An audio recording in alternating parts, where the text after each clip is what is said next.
Hello बच्चों। आज हम इस भाग में जो है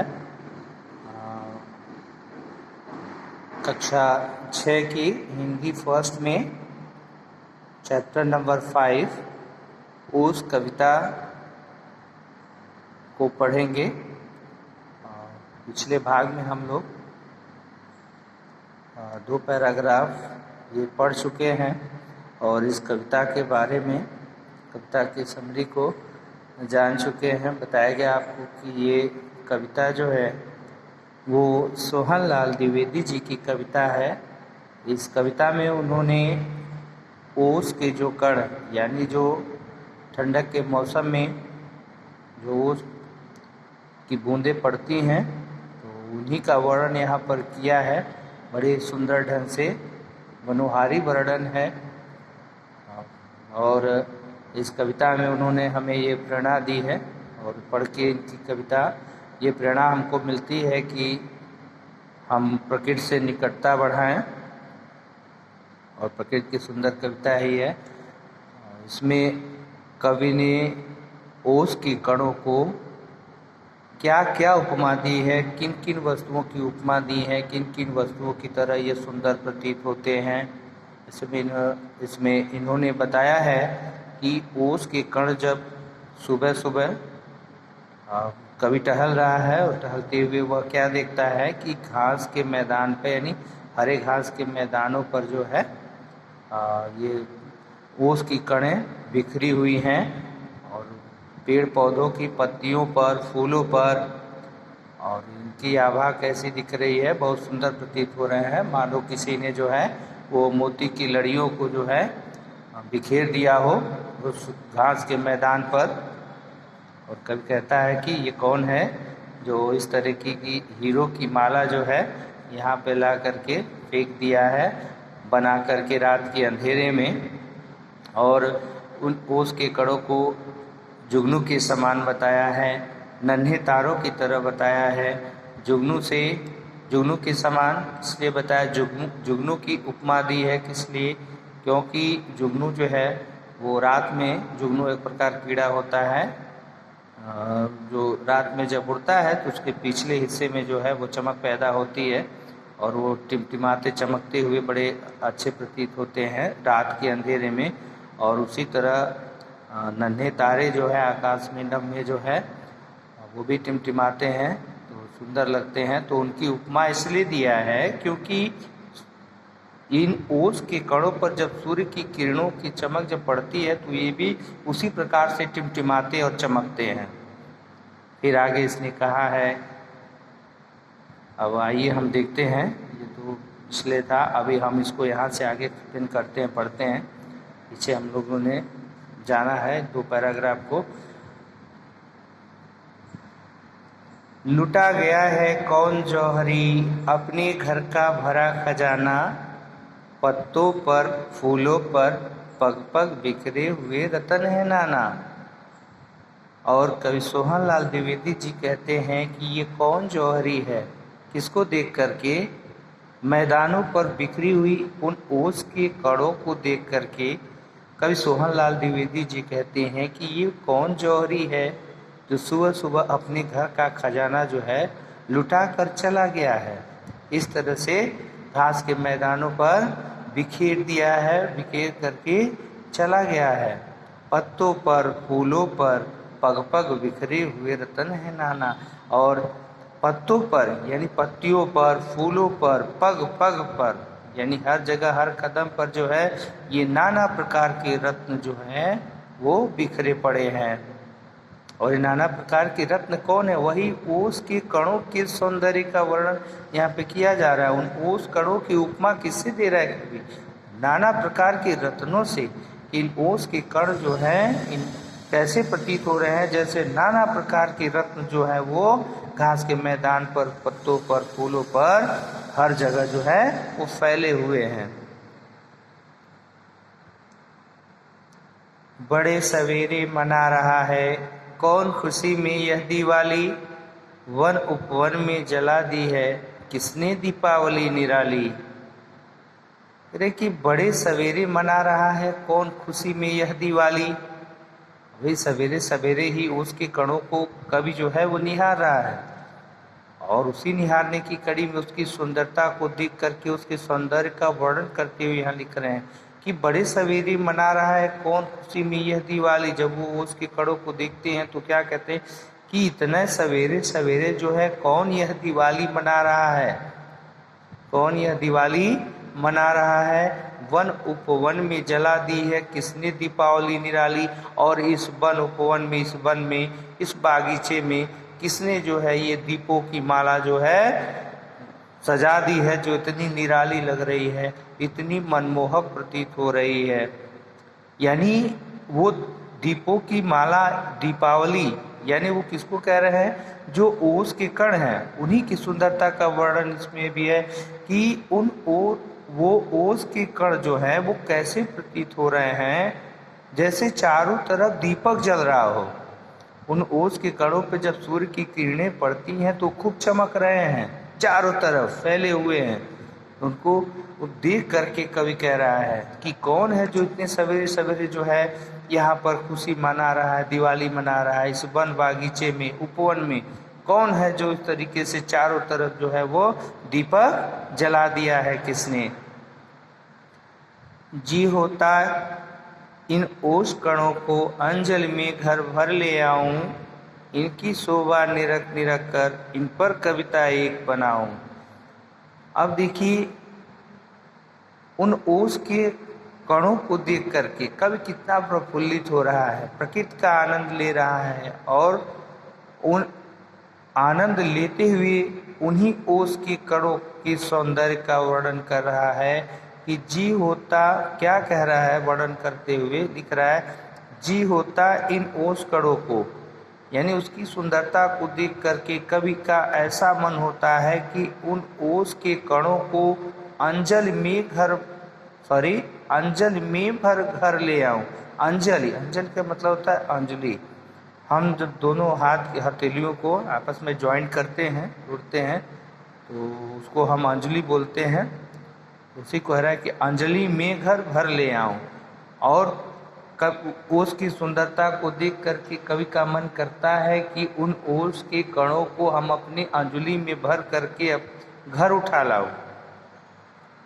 और क्या कर रहा है, इनकी शोभा निरख निरख कर इन पर कविता एक बनाऊं।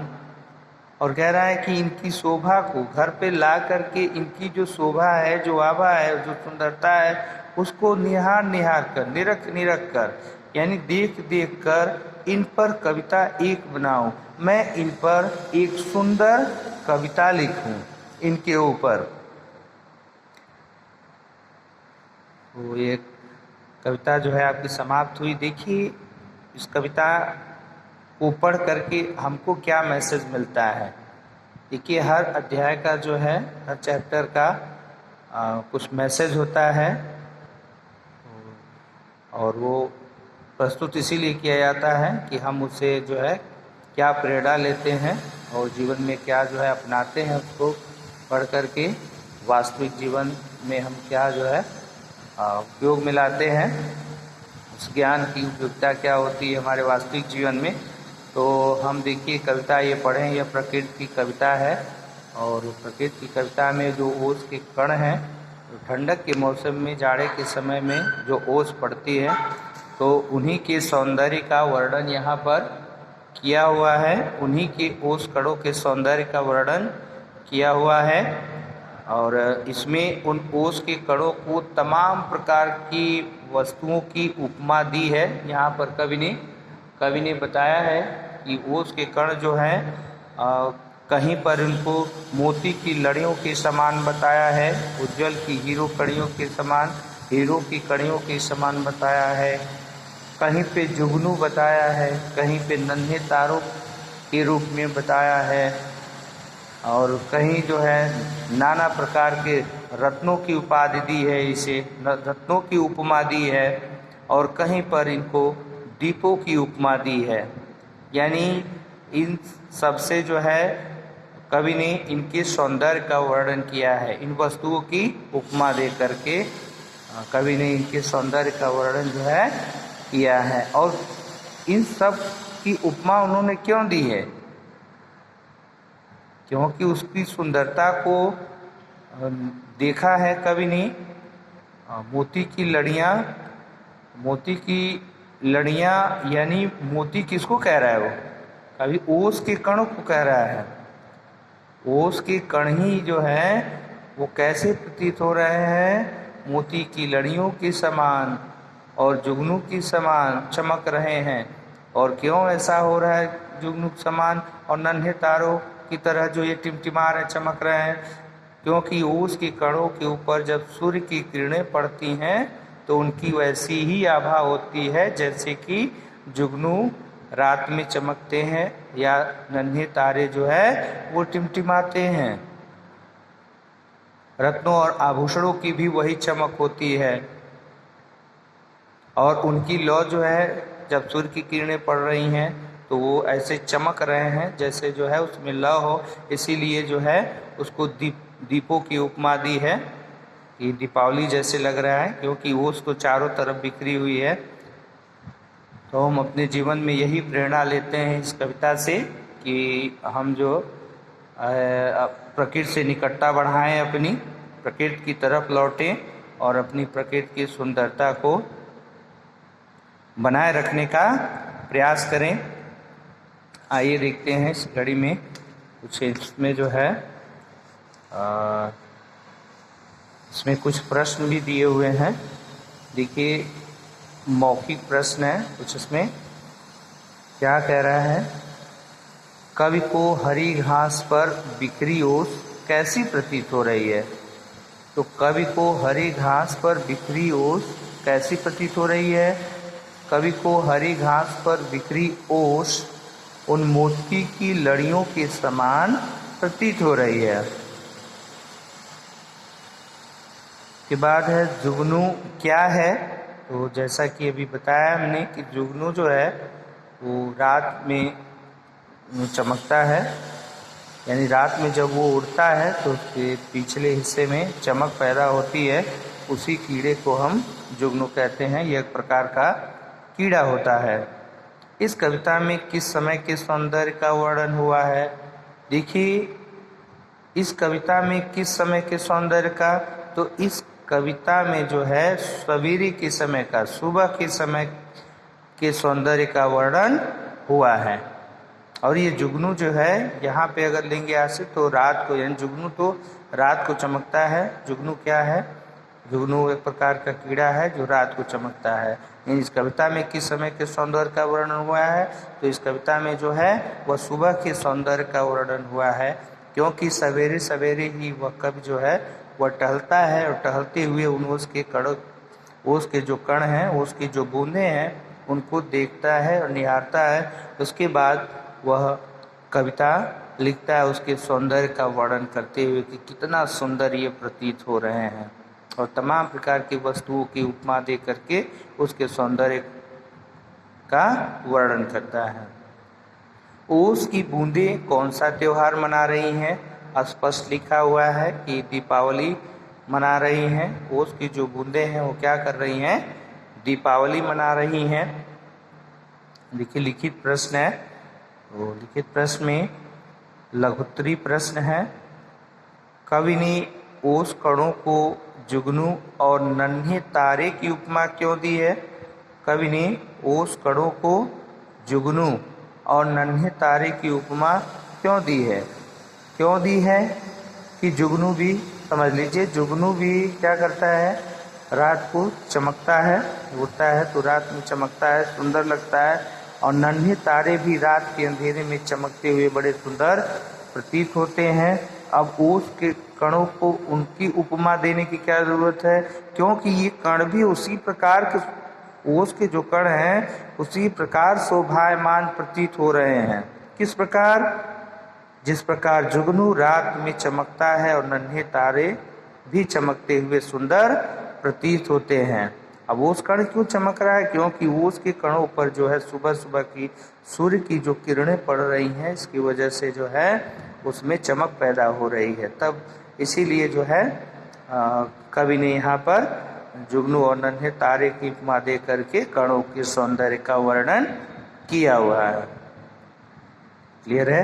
आगे हम लोग बढ़ते हैं। देखिए अगला प्रश्न है, कह रहा है कवि ने ऐसा क्यों कहा है कि जौहरी अपने घर का खजाना लुटा गया है। क्यों कहा है कि इसलिए कहा है क्योंकि उन ओस के कणों को देखने के बाद यही प्रतीत होता है कि मानो ये ओस के कण न हो, ये क्या हो, ये रत्न और आभूषण बिखरे हुए हों और किसी जौहरी ने अपने घर का खजाना यानी किसी जौहरी ने अपने घर का खजाना यानी संचित किए हुए धन को इस प्रकार से ला करके यहाँ पर फैला दिया है, लुटा गया है, ले करके फेंक दिया है। कवि ओस कणों का क्या करना चाहता है, कवि ओस के कणों का क्या करना चाहता है, तो कवि ओस के कणों को अपनी अंजलि में भरकर घर ले जाना चाहता है और वहाँ ले जा कर के वह उसकी सुंदरता को निरख कर कविता एक बनाओ। कविता आई हैं पंक्तियाँ, तो उसकी सुंदरता को देख कर वह एक कविता लिखना चाहता है। तो कवि उस कणों को क्या करना चाहता है, अंजलि में भर करके अपने घर ले जाना चाहता है और घर ले जा करके उस पर एक सुंदर कविता बनाना चाह रहा है। ठीक है,